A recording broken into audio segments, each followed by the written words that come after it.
All right, so in this video, we're going to do a little discussion about acceptance. And I'm here again with Fletcher, and he's going to join me as we discuss what acceptance looks like and kind of how it feels and placing it in the real life. So, Well, thank you, Jason. A few of the things that stand out to me when I hear you talk about acceptance and we have conversations about acceptance is we really want what's best for our children. We want them to develop.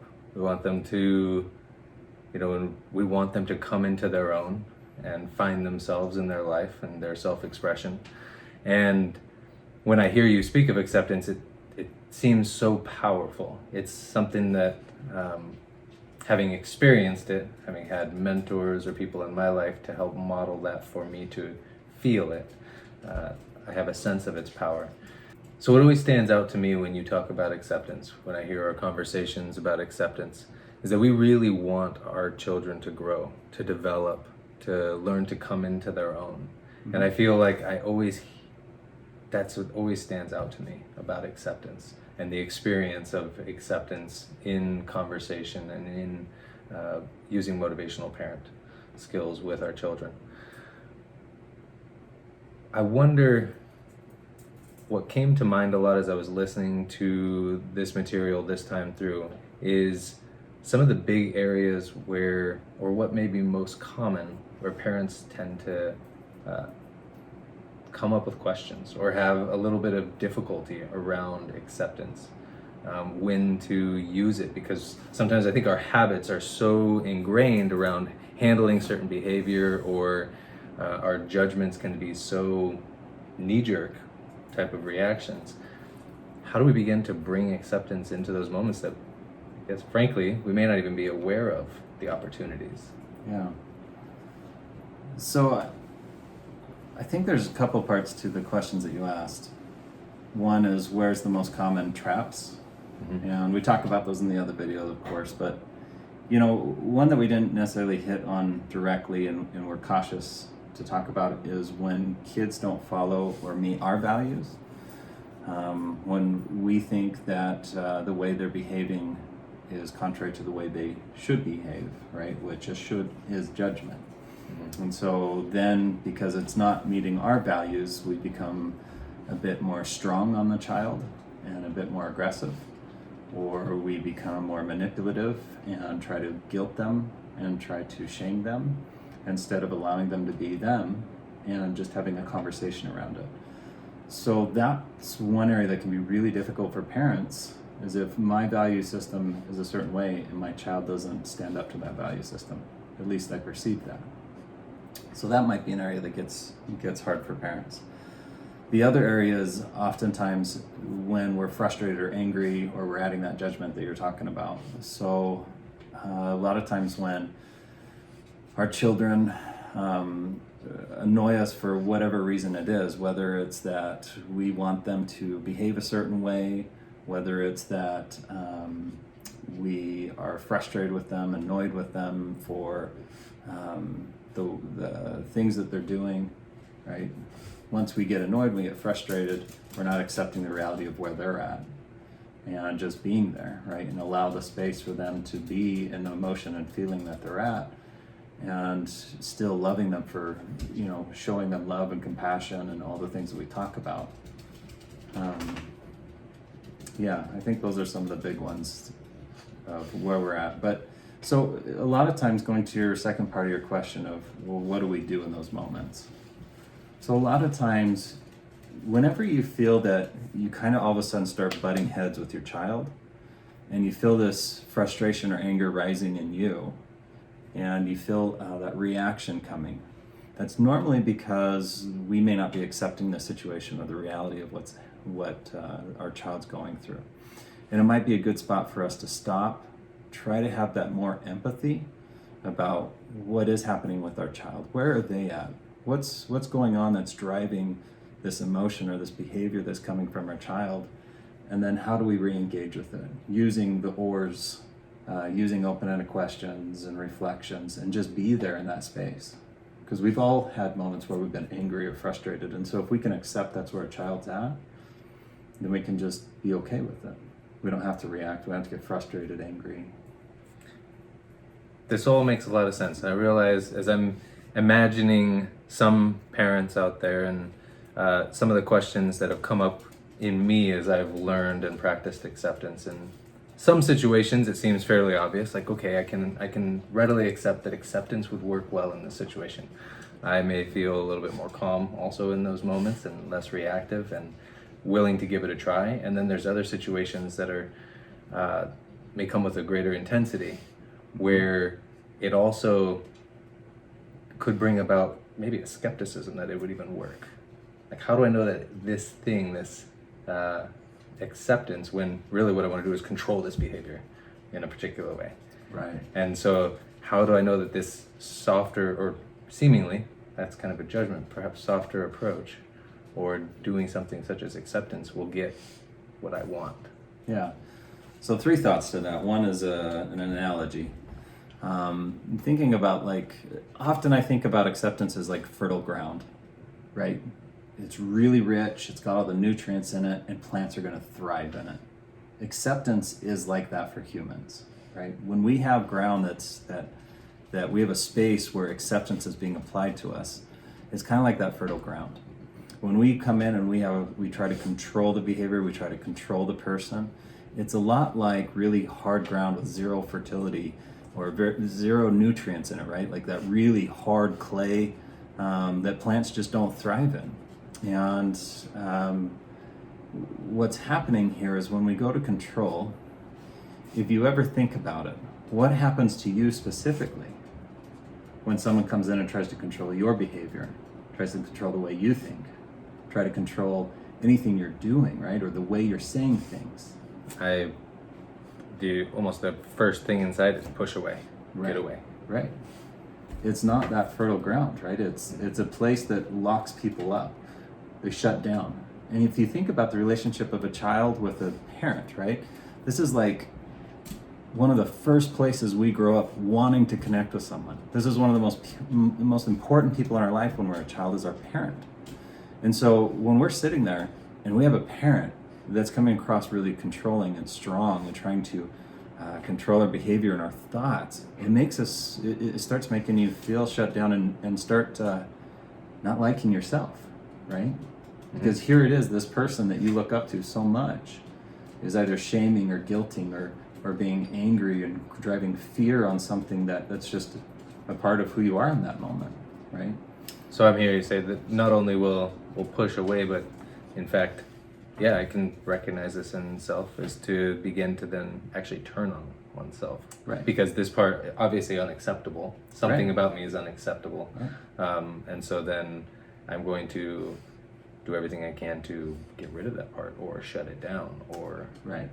which, yeah. And getting rid of, I mean, if you think about yourself, how hard is it to actually get rid of a piece of you? That is really difficult. Mm-hmm. And so when someone's trying to make it seem like that is a bad piece of you and you have to get rid of it, what normally happens is we don't actually get rid of it. We just hide it and we shove it down, and then it creates all kinds of other negative emotions and other problems. And so that's what's happening with our children. We start trying to control this behavior. And so they still have all this a part of them. So they might grow resentment, they might grow fear, they might get a lot of passive aggressive behaviors, a lot of anger. Acceptance allows a space for that to quiet down, it allows the child to be in a space to open up and have a relationship with us that is built in security and feeling confident that no matter what, I'm still loved. That seems really powerful. And you mentioned another significant emotion. You mentioned anger. Mm-hmm. And I realized particularly certain emotions, and I know I can speak for many others who I've spoken to, around anger being a particular emotion that's can be scary, or have one of those more kind of knee-jerk reactions to try and control or manage that. And how do we bring acceptance into that type of situation? Because again, then there goes the skeptical mind. Well, this isn't acceptable behavior, or there may be something about the behavior that's not acceptable. But how do I bring acceptance to the emotion, the other piece that I don't want to shut that part down? Yeah. So whenever we're applying acceptance, like we talked about in the first video on acceptance, is we always want to, when we're raising children, make sure that safety is taken care of, right? And that appropriate boundaries, things to make sure that no one's going to get hurt, nothing's going to get broken, right? That's in place. And if those things are going to be violated, then we do have to step in and we have to control what's happening. Otherwise, if nobody's getting hurt, nothing, no boundaries are getting broken like that, if it's just anger and frustration, maybe yelling, maybe mean things, right? I don't have to respond to that. All that's happening is the child doesn't know a way to be able to convey their emotional needs in that moment. So I can just accept it for what it is. And I can just create a space that's okay, right? Like that behavior, the behavior itself isn't necessarily okay, but if I try to stifle it and shut it down in that moment, it actually only makes the behavior worse. Mm-hmm. Versus, if I can create a safe space for it, it might mean that they need to go in a timeout for a little bit, in a place that they can just wind down and cool off. It might be that I just need to hold them for a little bit. I remember a time one of my kids was getting really angry, and I just said, do you need a hug and be held? And she just started bawling, and she just came in and just was holding me, right? Like, she just needed to be loved in that moment. So sometimes it might just be something as simple as that, but they need a safe space to be able to work through that anger.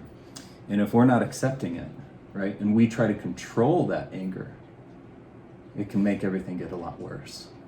It makes a lot of sense. I mean, that's what we see so often in, perhaps in ourselves, if we've done a lot of reflecting or personal work, but also in some of our professions where when these things are clamped down on for so long and never had a space that was safe, had acceptance to begin to kind of explore, is it like to express this in a safe way with boundaries,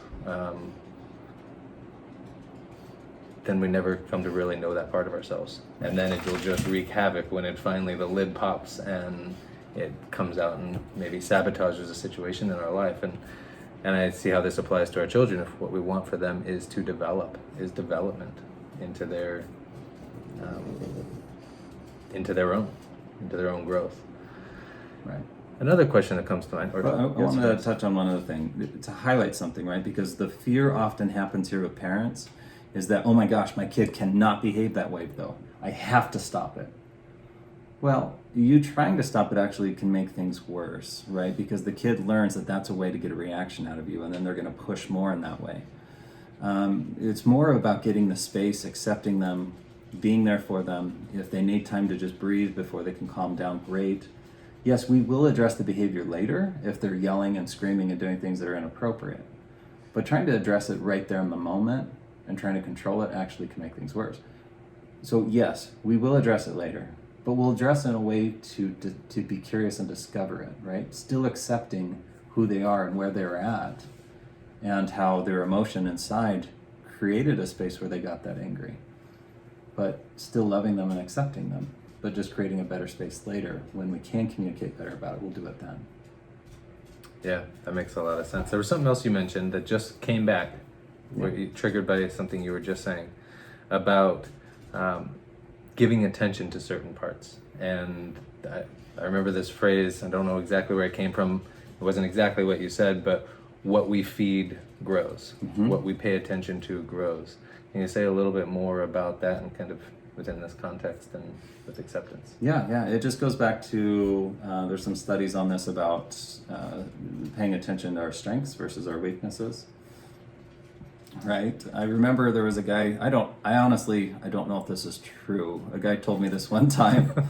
He said, if you really want to get rid of the weeds in your yard, you grow your grass really thick and strong, and that'll get rid of the weeds. I don't know if that's true, but it's a really cool analogy if it is. Yeah. Because it's a lot like that. If we want things to start disappearing, we actually need to give it a less attention. The things we want to see grow and develop, that's where we give our attention. The more attention we give to something, the more likely it's going to grow and get bigger. So if you want temper tantrums, you want anger, you want throwing, you want yelling as what you want to grow, then give it tons of attention, right? You'll get more of it. Yeah. But what we're trying to say is we don't want to give that tons of attention. We just want to give it the space it needs. Talk about it later and about how it didn't get what they wanted, But what we really want to be hyper-focused on is the child's strengths and what they do so well, right? Mm-hmm. Because the more we focus on that, the more likely we see that blossom. We see more of that, right? So we really want to be hyper-vigilant in those areas. Makes a lot of sense. If we focus on it, we feed it. Right. And they're really self-limiting anyway, because they'll reach a point of exhaustion if it's, long-lived. Yeah. Or often there's a writing mechanism, I think, inside of most of us, even as a child. We don't feel good about our certain behaviors often. We want a space. We're just kind of struggling with what's going on inside. And I remember being a kid, and emotions come with great intensity. Yeah. Like joy is like, oh my gosh, you think about a kid excited about something, it's just exploding. And same with other emotions. And so I really feel the power of this space of acceptance. Right, and if a child's not feeling accepted, right? I mean, just think back on a time you haven't felt accepted by someone or a group of people. What happens internally in you? Now just imagine, right? Think about that moment when your child isn't feeling accepted by you. Of course that's going to create a lot of emotion. Of course that's going to create a lot of things going on inside. And we may not see it because we're just trying to run the house. We're just trying to make things happen. Mm-hmm. And then all of a sudden we don't realize that we just created a space where a child doesn't feel accepted. Because probably really at the root of it, we're not accepting where they're at and what's going on. Yeah. Well, I do have one more question. All right. I'm curious for yourself, having practiced this, the MP, motivational parent skills, for so long, and having brought this into your own household with your own 3 children, and shared it with many other parents into their household.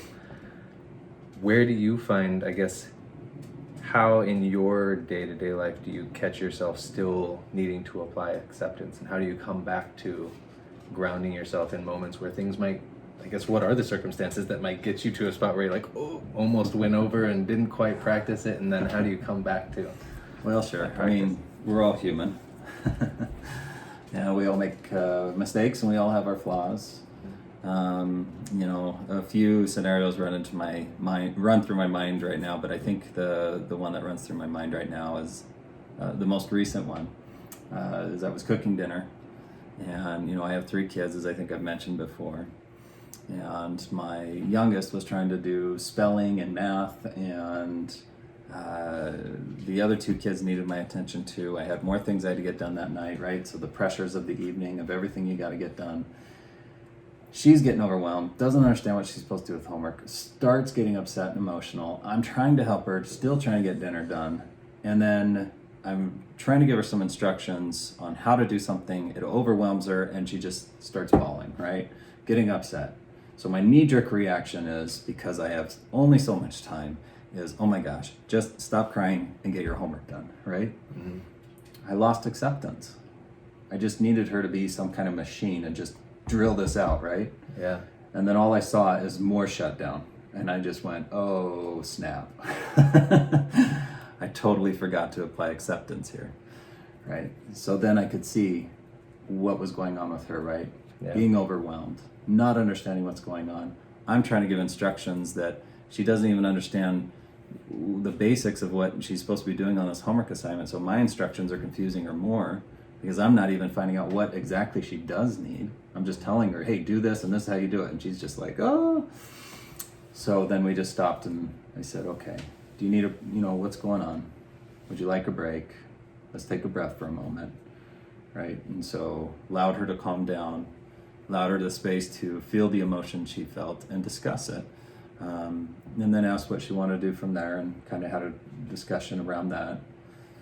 Once she cooled down and we were able to kind of get back to baseline, we were able to do the homework and kind of work, but we identified the emotions, right? And I accepted those.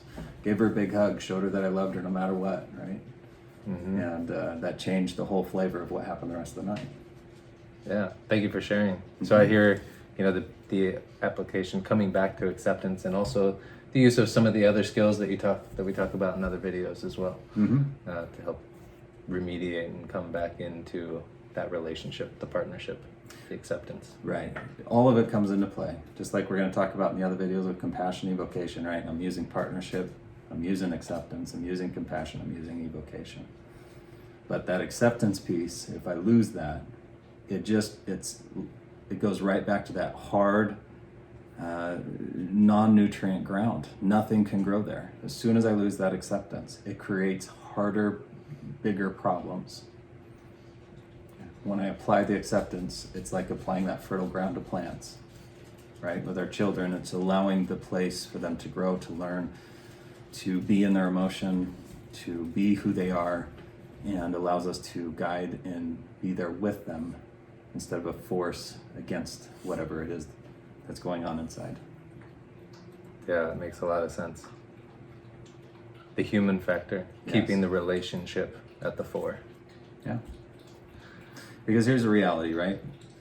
No matter what, our kids are always going to be who they are. And I remember growing up, and I grew up in a very religious cult community. And I remember that some of my friends growing up their parents were very, very, very strict and stern, right? And you had to conform. And the reality is, unfortunately, is some of those kids, the second they got out of that controlled environment, they went and did whatever they wanted to do. And I'll tell you, it was not what the parents wanted, right? Yeah. The child never grew in that fertile ground to be something that was confident within themselves, right? They were just conforming to make the fear and the anger and the controlling go away from the parent until they had a chance to be them. So if we want to have an influence and an impact with our child, acceptance is key. Yeah, thank you. That makes a lot of sense. I remember noticing that when I went to college. Yeah. Saw that same type of behavior for a lot of folks that I got to know. Right. And they described their situation, and it's just what you mentioned. Yeah. Well, thank you. We appreciate you joining us. Always feel free to shoot us questions or scenarios if you want to learn more, and enjoy the next set of videos as you go forward.